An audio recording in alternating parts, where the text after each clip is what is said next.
Hello and welcome to the 6 months to 6 figures series of the W Freelancing podcast. I'm your host, Zach Swinehart.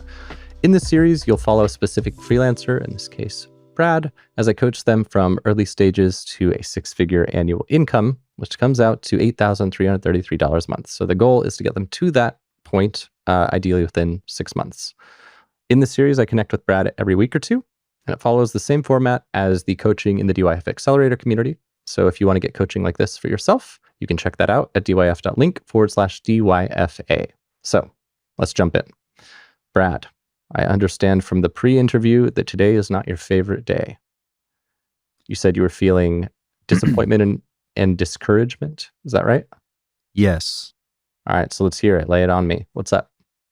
Well, having these calls is offering a sort of structure and accountability that I haven't had in a long time, And as the call was approaching, I just felt like I looked back on what we talked about last week and what I've tried since then, and I just thought, wow, I'm working like harder than I ever have, and I'm just producing like no results. And I can hear myself say it, and I can imagine being like in your position or myself as a coach looking at what I'm saying, and like the story sounds sad, but the reality is that I'm spending a lot of time on things that aren't actually like closely related to. It's the same thing we talked about last time, but last time you recommended that maybe I should try to sort of harness the hyper focus, which is a phenomenon in ADHD if the listener doesn't have ADHD. But basically I was kind of like hyper focused on this creator, like starting a creator thing and creating a lot of content. And so I created some structures where I was like, well, I think if I were to send an email every day, then I think like money would start coming in from like my products or whatever, my affiliate links and all this stuff. So I built a system to be able to send an email every day, and I did it every day for 3 weeks, and I was really proud of myself. I'm like, this is so cool. But it turns out what I ended up finding was that I created a video every day, and I thought, this is great. This is synergistic with what I'm doing for clients and for myself. But last week you recommended that I take that system and try to use it to get leads for this freelancer business. And like adding that extra layer of creative challenge to it, it just added so much like energy and time. And I did it to some degree. I did it as well as I felt I could. And I did make a couple of videos that I thought maybe this will like catch some wind in the algorithm and like bring me in leads or clients. And it was like so much effort to create videos that so far, I've been seen like tens of times, and I just thought, well, I don't know. I'm still like, I'm just spending so much time on things that are so obvious to everybody else and even to myself when I'm honest, that are not related to me making more money, which I really need to do. And I've said that for months now, and I'm just continually not doing it. I just feel really discouraged about like myself. Like, why am I doing this? Like, Because you have ADHD. This is the plight of ADHD. It could be some fear or imposter syndrome. Like, I think when I was younger, I had a fear of success type of thing that would keep me from doing what I knew was the important stuff, because it was, like we tend to do most naturally whatever is most comfortable, and whatever's most comfortable is like, AKA whatever we've been doing. So it's always challenging to do different kinds of stuff. But like, when you look back on this week, what if we dig a little deeper and we say, why did it add so much extra challenge? What sticks out to you as the reason why? And I'll give you one asterisk, which is that sometimes with ADHD stuff, I'll try to find a reason why, and I'll like assign a reason why, when the actual reason is just fucking ADHD. That's just it. That is why, because it's just hard.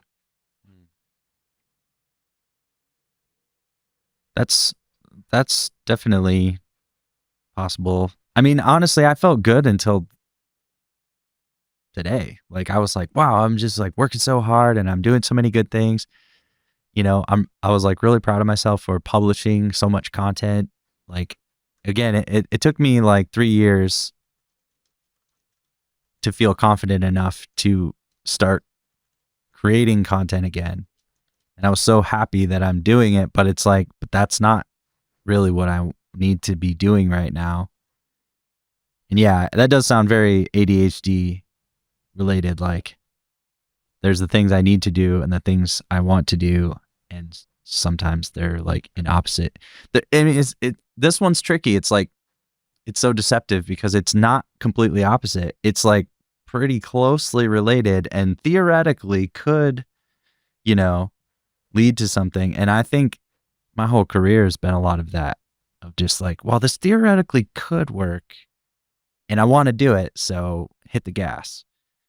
Whereas actually, again, from that sort of like outside perspective, I've had some really big wins in the freelancer business in the last couple of weeks. Like it kind of like is stepping up to the next level. And I think that's maybe freaking me out a little bit too. Maybe that fear of success thing is like,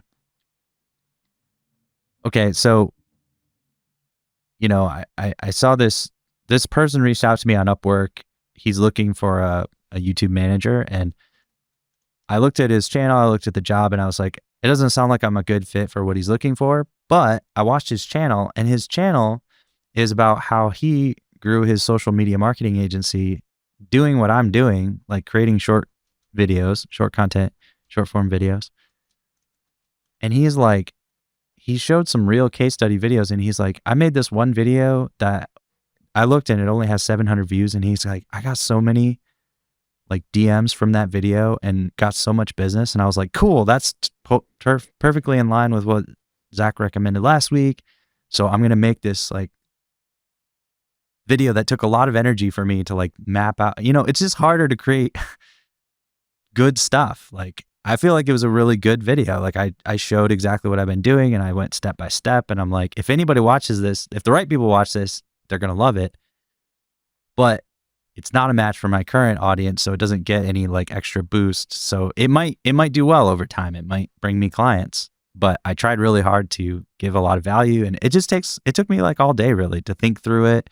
And every time, I built this structure of like Monday, Tuesday, Wednesday, Thursday, Friday, but when I had to have the extra constraint of like, talk about your theme, but make it related to getting leads, it was just like, it took like half of my day was just like thinking about, and finding the topic. And then I look at my time.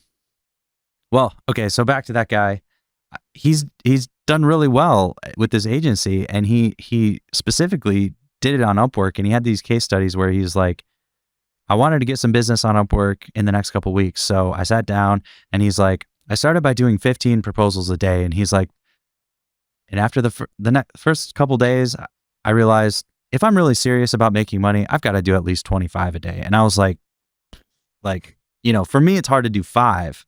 Like the days that I did 5 outreaches on Upwork, I was like, I'm a champion, And he's saying 15 is his bare minimum. And then 25 is like, I'm serious. And so that kind of like reframed things. And then I looked at one note to interject is like, yeah, his outreach strategy might not have been so customized as yours. Probably not. I was while you, yeah, go ahead. Oh, sorry. Go ahead. No, I was just going to fill the space while you drank. I'll let you keep going. Then I have some stuff to say, but keep going. Okay. So in the end of his case study video, he did 90 outreaches, and the numbers were about the same as my stats so far. I've done 33 since I started tracking them.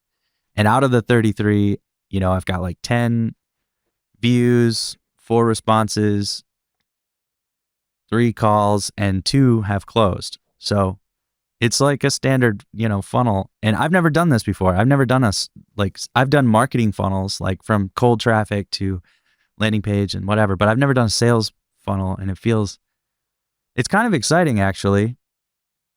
But anyways, it just showed me like, if he did the same numbers I'm doing roughly, if I were to turn up the volume on that, like I really could probably be out.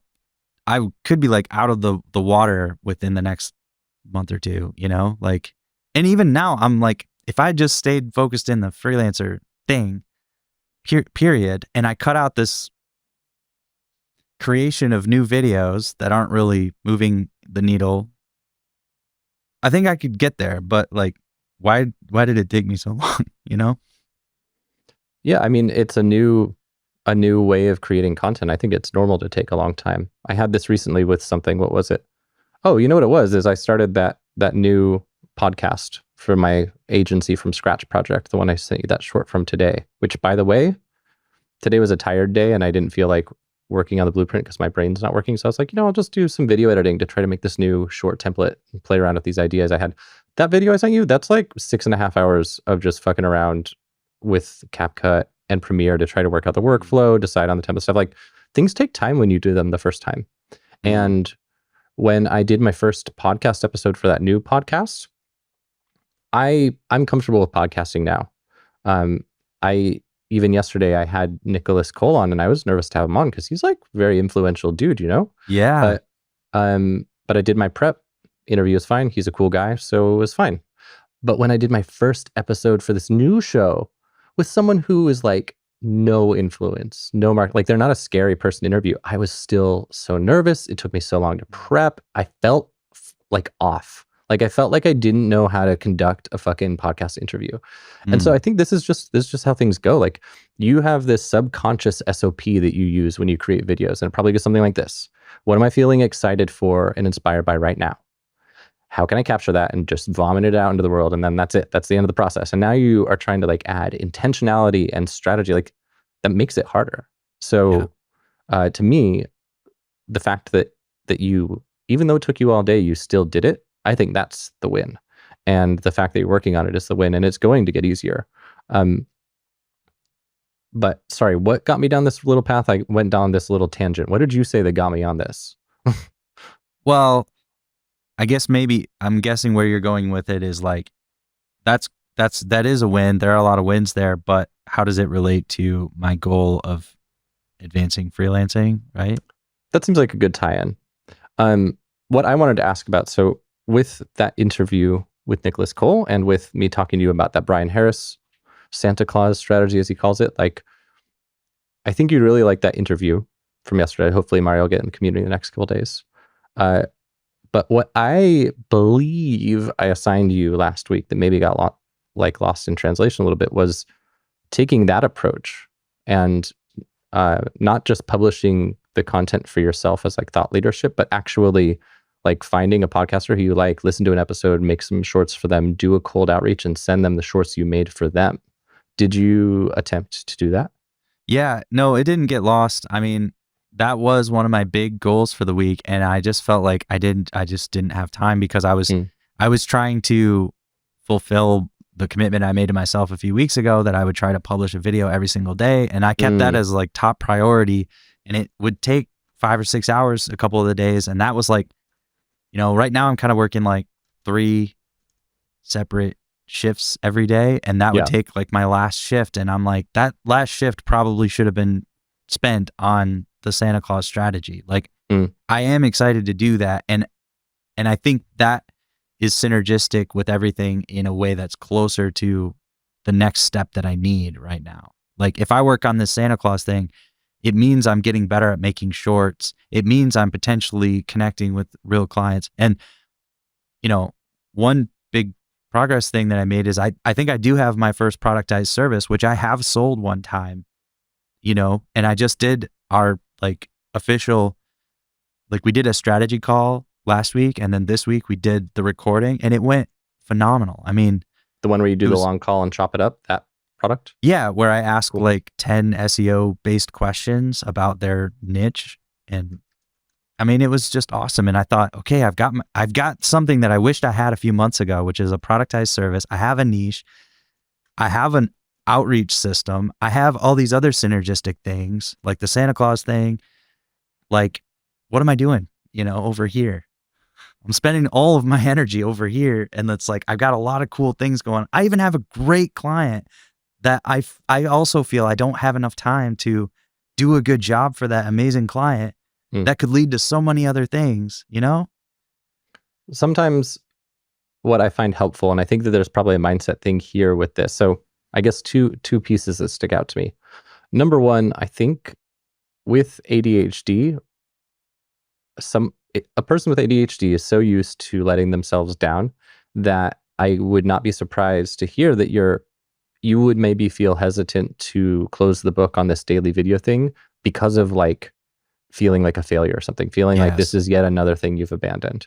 But Yeah. sometimes, you know, like sometimes you can stop doing a thing not because you're giving up and not because you're flaking out, but you stop doing a thing because it gave you what you needed and now you are reallocating your time. And to me, I always like to make a hierarchical priorities list. So like right now, I've even got it up in Notion. I keep it up in front of my face every day. I have this document called Zach's current number one focus in my Notion.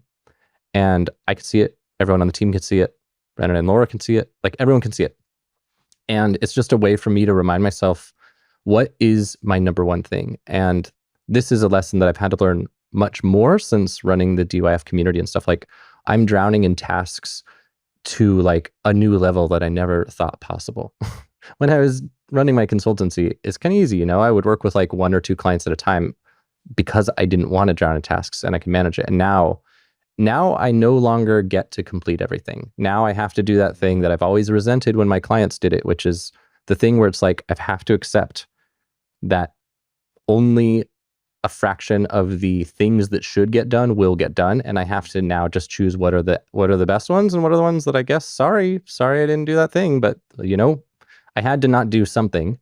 And so the reason I'm saying all this is that for me, having a hierarchical priorities list is really helpful for this exact situation you're in. If you say, here are my top 3 or 4 or 5 or whatever priorities right now in order, and you write it down somewhere, then you can just reference it. So if you've got this client that you're really excited to perform on, and you decide the best thing I could do for my business right now is do a really, really kick-ass job for this client, that should probably be at the top of your list. I don't know if that is. We can talk about that. And then if the next thing that's super important is doing some cold outreach, that would go next on the list. Like, to me, that's the best way to approach this stuff. Because then you can be sure that you are cutting the correct things when you need to. What do you think the most important thing is that you could be doing right now for your business? Actually, I think you really nailed it already. Is the number one thing is I need to would be to do a great job for that client and fill up the hours. If I did both of those things, you know, at least the next couple of weeks would feel better. And I think if I eliminate the daily video thing from my plate for now, I mean, I think it is a great system actually for later. You know, when my main priority is to create content every day, that would be great. But yeah, and it did. It scratched the itch that I had at that time, which is like, how do I go from not creating content for 3 years to creating content a lot? And yeah, but the other thing, I think I'm not going to cut the podcasting because it still is giving me practice making shorts. It actually is giving me more content more easily and more funly and more business related-y. Because like I have a podcast today with a friend of mine who I've known. She was actually like the first person who ever asked me to do a podcast, like an interview in the internet marketing space anyways. But she runs a course where she teaches people how to make a living or a side hustle with user generated content videos. So basically like a whole short space business. So I thought, you know, maybe there's some synergy there. Like maybe some of her students would be looking for some help creating, you know, managing all of their content. So I think that's a great use of my time for like 10 different reasons. Yeah. So I think I can scratch the itch of the creator thing by keeping my podcast flow open and serendipitous a bit, like whenever there's somebody that, the guy that reached out on Upwork and I watched his videos, I responded and said, hey, I don't think I'm a great fit, for what you're looking for, but I watched all your videos. I really appreciate it. And I'd be interested in having you on my podcast, talking to freelancers, especially because I'm trying to do what you're doing right now, and I got a lot of value. So I think that could scratch the creator itch for me right now and be really much closer and much more efficient with my time, because it doesn't take me energy to do a podcast. It gives me energy. It like keeps me in the game, it keeps me like, keeps you filled up. Yeah, it keeps me filled up, and it literally gives me way more content. I mean, I've had 5 shorts going out per day since I edited my last podcast, and I've got like 3 more podcasts to go. I haven't edited yet. So that's nice. Each of those is like a month of content. So I'll still be getting the rewards of posting every day. Cool.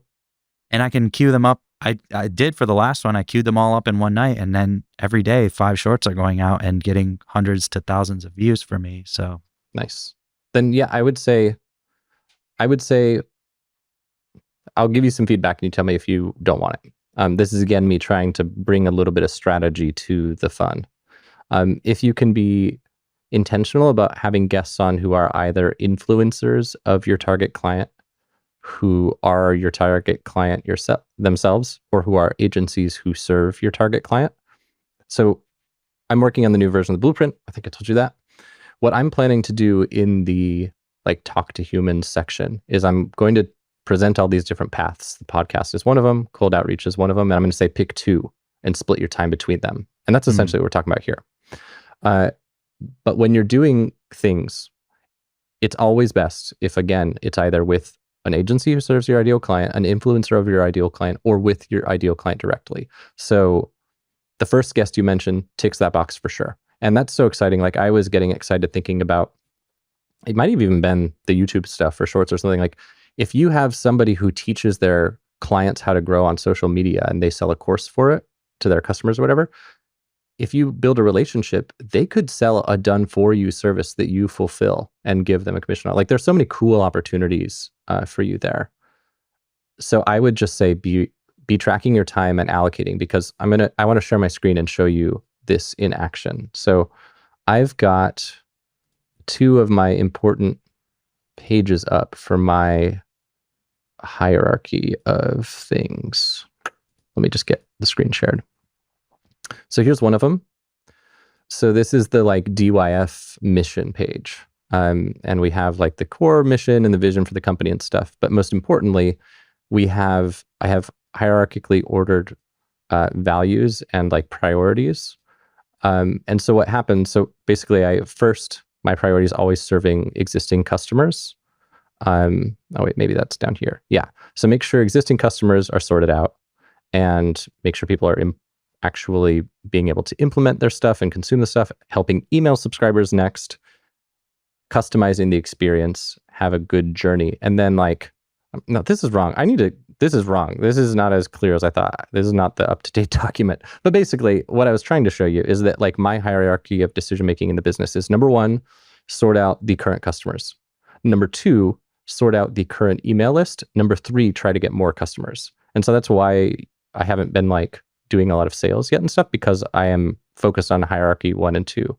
And it was because of this that I recently, I don't know if you know this, I'm recording all these episodes, but these aren't going to go out for a while, and neither is the main podcast. And the reason why is that through doing a time audit, I found that running the podcast, doing these things with you and Maya, and the review and the curation and all the steps, it adds up to maybe 35 or 40% of my week. It's just a big chunk of time.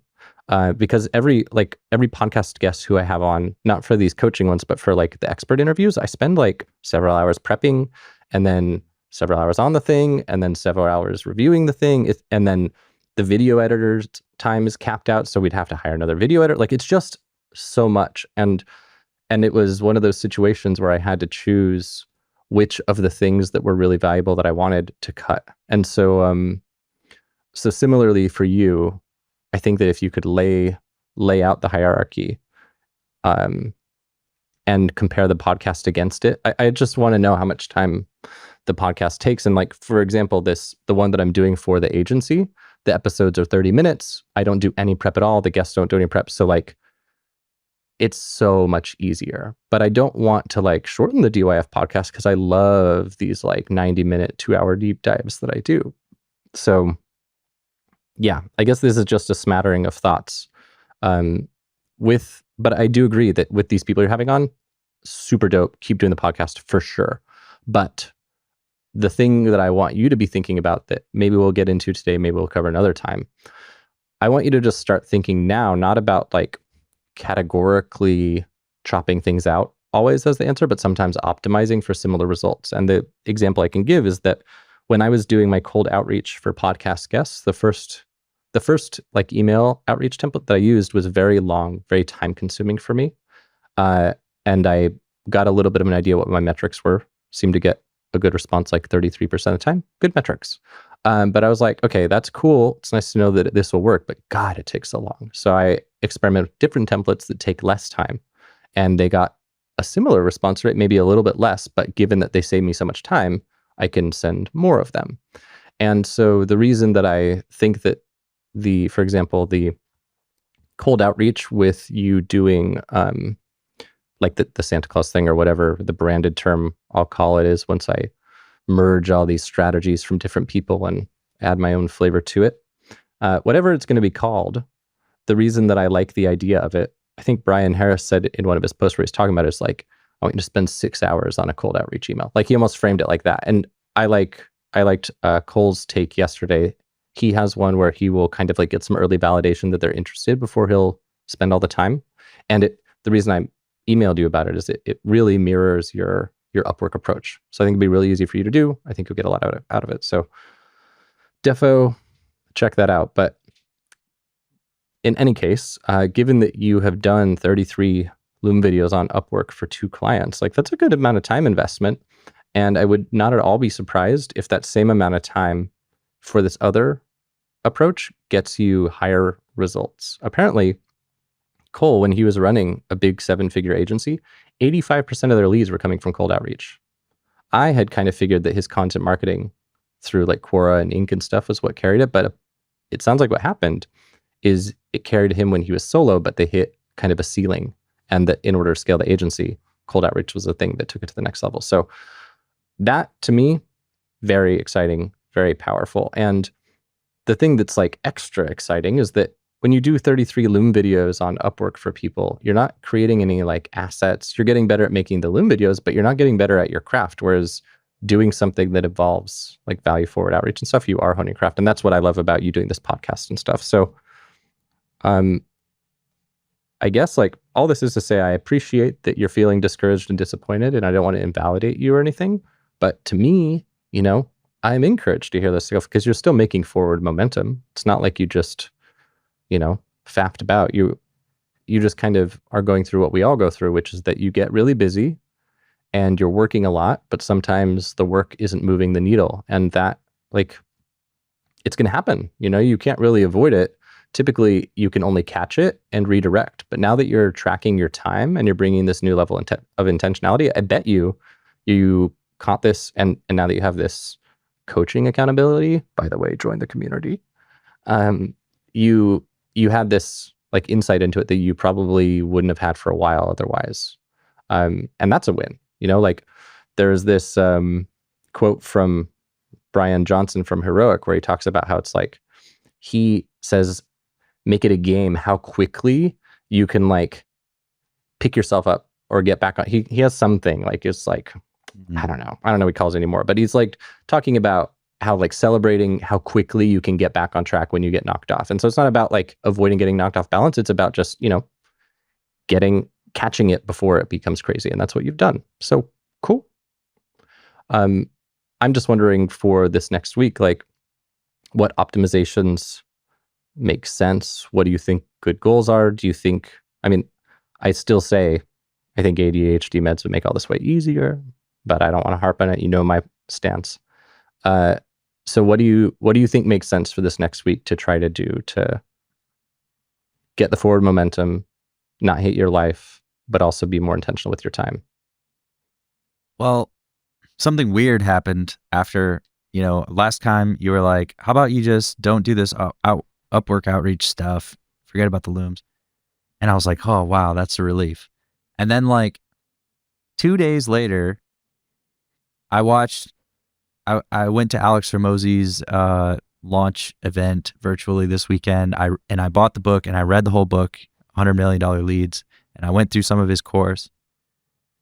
And I got stoked on cold outreach. I'm like, oh, this actually is how business is being run out there in the real world. And I realized in my 15 years of learning digital marketing, every strategy I've ever learned is inbound marketing. Like all of it, all of what I've called marketing is just one half of what actual businesses are doing out there. The other half is cold outreach. And it's like, I don't know, I'm actually weirdly getting excited about it because I built that little system. And also weirdly, my client that I have is basically hiring me to do that on his behalf, to recruit people to his affiliate program. So I'm using the exact same outreach doc that I have. And my job for the next couple weeks for him is to loom and zoom, as I'm calling it. I'm making personalized cold outreach messages to specific people that are likely candidates to be interested in signing up for his affiliate program and promoting it. And he said, like, you seem like you're really good at this. Like, I'm good at whatever. So I kind of want to hit that like 90 outreach mark on Upwork and see what that does. And I want to do the Santa Claus thing. I think I could probably do, if I were to prioritize the Upwork outreach first, I think I could probably do one Santa Claus a week. Before I was thinking maybe I could do like one a day in my third shift every day or whatever. But I think maybe one a week of like a really, I don't know. I don't know how that's going to shape out because that's also going to be calling me to raise my skill level. I kind of left my shorts game at the CapCut thing, and then I went and learned Adobe Premiere. So I need to merge them. I need to learn how to do it in Premiere and get my workflow down. And I haven't done that yet. I mean, I don't know. I actually was kind of sad. It was weird. I was like, well, I told Zach I would ditch it and just try this new strategy this week. And I was kind of sad. I was like, but I kind of want to see, like, now that I have this system going and I can see it, like, what would happen if I hit 90? Like, I ran theoretical numbers and they look good, Like, okay. Well then, so, I mean, if you want to do it. Like, I'm not going to tell you not to. I think it'd be nice to have the data. I have a feeling that strategically, the strategy that Cole said yesterday will end up being better for the long term. But I mean, I don't see any gigantic reason to not try, especially if you're stoked on it. I was mostly offering it up because I figured you'd, be keen. So to me, if you're spending time doing a great job for your clients, you're spending time on some sort of lead generation, and you're spending some time like leveling up and doing some like, you have all the pieces, so your podcast is positioning you as a thought leader gradually. Your outreach, be it on Upwork or email, is putting new leads in the door. You focusing on client work is leveling you up and fulfilling it. And then hopefully you're allocating time to just getting better at video. These are the 4 things that make up like your life. It's not about, I guess, like one of them being better or worse than the other. I think that the main thing I have my eye on is where are the inefficiencies and where are the time drains that are not one of these 4 things? And how can you kind of minimize those to reinvest into one of these 4? And then it's just a matter of deallocating and reallocating in the places that need it most. But yeah, I mean, I see all the plates here. Everything looks great. I can send you the workflow I built today in Premiere if you like. And the Loom video, basically what I did is we don't need to do it for this interview. No one cares. But I built a Premiere workflow for shorts that you might find interesting.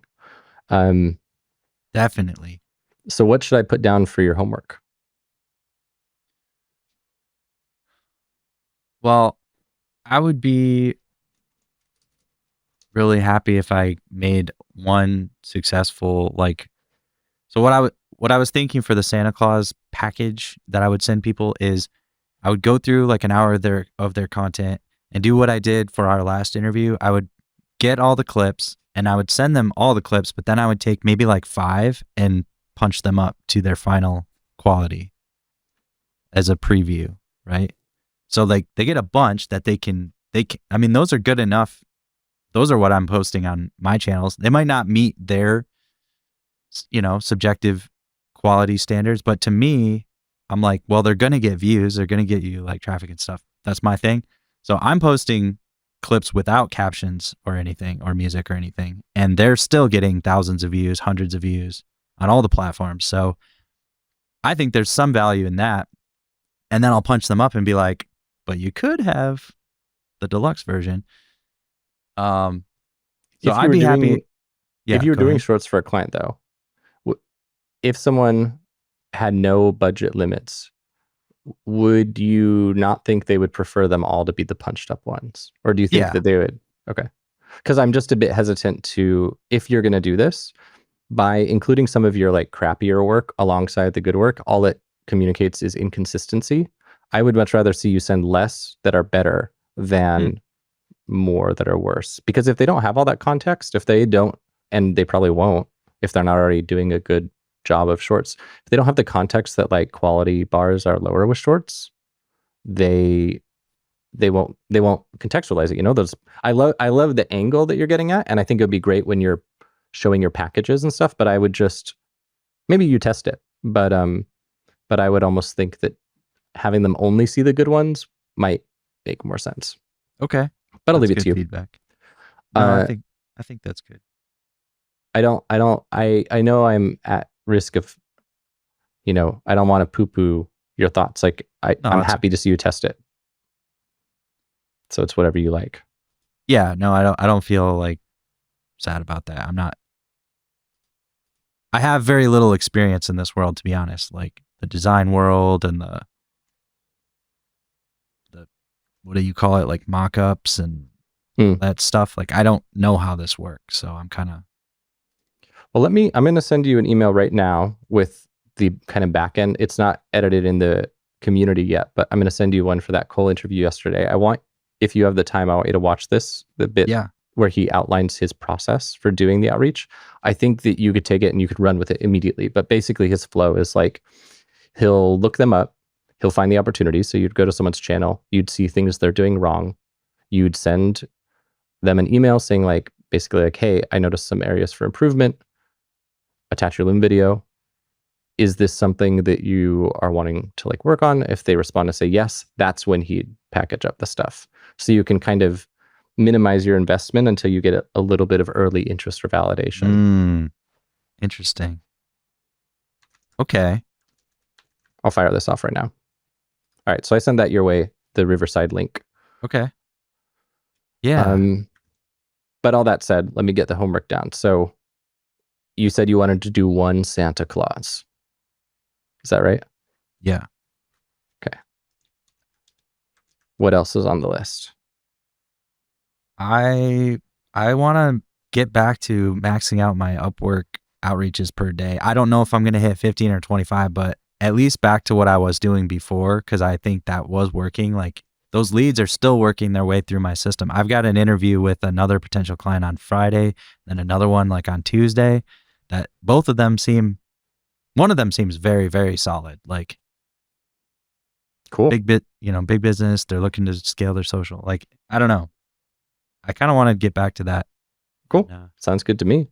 Can I also put it down as a homework for you to solidify your hierarchical prioritization and write it down somewhere that you can easily reference? Yeah, that's a good.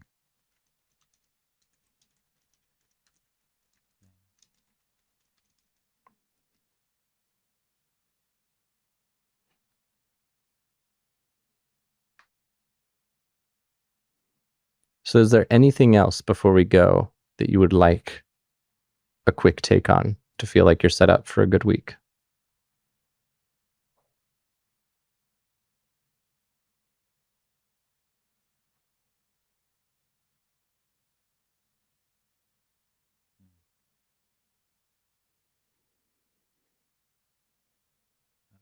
I don't think so.